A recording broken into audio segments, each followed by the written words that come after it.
కృష్ణ జై. అహంకారము అసలు ఎవ్వరూ ఏ విధమైనటువంటి శిక్షణ ఇవ్వవలసినటువంటి అవసరం లేకుండా జన్మతః కలుగుతుంది. నా అంత వాణ్ణి నేనని ఇలా చూపిస్తాడు. నా అంత వాణ్ణి నేను అని ఇలా చూపించడంలో ఎవరి ముందు తల వంచలేడు. తల వంచడం చాలా గొప్ప విషయం, అంత తేలికైనటువంటి విషయం కాదది. అందుకే శంకర భగవత్పాదులు షట్పదీ స్తోత్రం చేస్తూ అన్నిటికన్నా ముందు ఏమడిగారంటే అవినయమపనయ విష్ణోహో అని అడిగారు. నాకు అవినయాన్ని పోగొట్టు, అహంకారాన్ని పోగొట్టి నాకు వినయాన్ని కటాక్షించమని అడిగారు.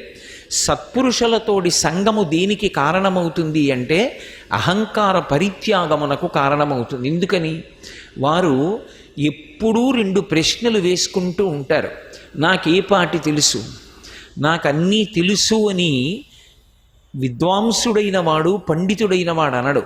నాకే పాటి తెలుసు, నాకు తెలియనివి ఎన్ని ఉన్నాయి, నేను ఎన్ని చదవవలసినవి ఉన్నాయి, ఎన్ని నేర్చుకోవలసినవి ఉన్నాయి, నేను చదువుకున్నది ఏ పాటి అంటాడు.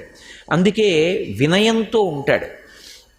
నాకన్నా పెద్దలైన వారు ఎంతమంది ఉన్నారు, కాబట్టి నేను ఏ పాటి వాణ్ణి అని వినయంతో ప్రవర్తిస్తాడు.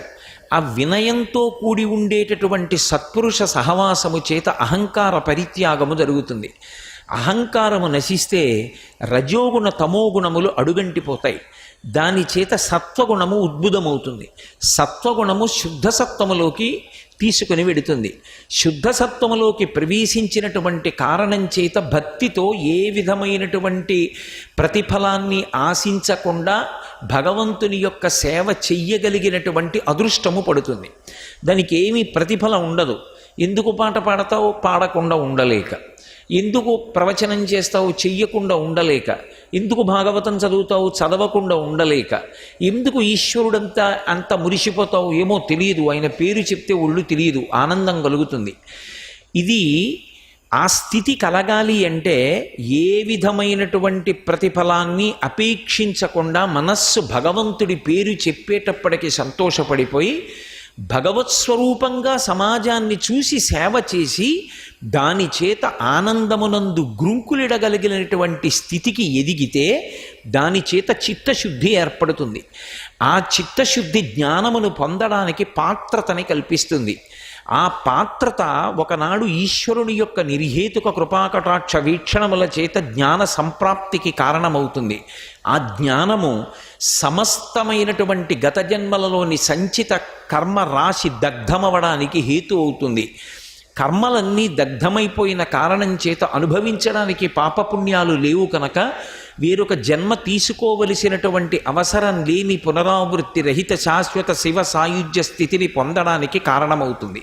దీనికి ఎక్కడ ఉంటుంది విత్తనం అంటే భాగవతంలో ఉంటుంది. అందుకే భాగవత కథాశ్రవణం చేస్తే కలియుగంలో ఉండేటటువంటి సమస్త దోషములు విరిగిపోతాయి. అట్లా సమస్త దోషములకు పరిష్కారమును చూపించగలిగినటువంటి భాగవతాన్ని మీరు శ్రవణం చెయ్యండి. నేను మీకు భాగవతాన్ని ప్రవచనం చేస్తానని సూత మహర్షి నైమిషారణ్యంలో భాగవత ప్రవచనాన్ని ప్రారంభం చేశారు. ప్రారంభం చేస్తూ ధర్మరాజు గారు కురుక్షేత్రంలో అఖండ భూమండలాన్ని గెలిచినటువంటి వాడై పట్టాభిషిక్తుడయ్యాడు. పట్టాభిషిక్తుడై పరమ సంతోషంతో ఆయన రాజ్య పరిపాలన చేస్తున్నటువంటి కాలంలో ధృతరాష్ట్రుడు, గాంధారి మొదలైనటువంటి వాళ్ళు అరణ్యవాసానికి వెళ్ళిపోయారు. అంటే వానప్రస్థం కోసమని చెప్పి బయలుదేరి వెళ్ళిపోయారు. ఇంతలో శ్రీకృష్ణ నిర్యాణం కూడా జరిగిపోయింది.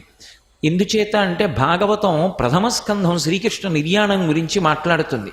ఎందుకు అలా మాట్లాడవలసి వచ్చింది అంటే శ్రీకృష్ణ నిర్యాణం జరిగితే తప్ప పాండవులు స్వర్గారోహణ పర్వంలోకి వెళ్ళరు.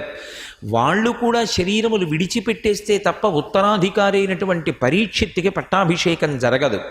పరీక్షిత్తుకి పట్టాభిషేకం జరిగితే తప్ప ఆయన రాజ్య పరిపాలన చేసి కలిని నిగ్రహించాడు.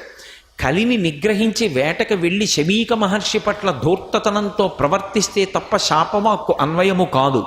శాపము అన్వయమైతే తప్ప పరీక్షిత్తు ప్రాయోపవేశం చెయ్యడు. పరీక్షిత్తు ప్రాయోపవేశం చేస్తే తప్ప శుకమహర్షి వచ్చి భాగవతాన్ని ప్రారంభం చెయ్యడు. శుకమహర్షి భాగవతాన్ని ప్రారంభం చేసే పర్యంతము అవతారములకు సంబంధించినటువంటి విశేషాలు భాగవత సారం అందించడం సాధ్యం కాదు. అందుకని పరీక్షిత్తుని బయటికి తీసుకురావడానికి కథాక్రమం కార్యక్రమం ప్రారంభమవుతుంది. సర్వం శ్రీ ఉమామహేశ్వర పరబ్రహ్మార్పణమస్తు. స్వస్తి.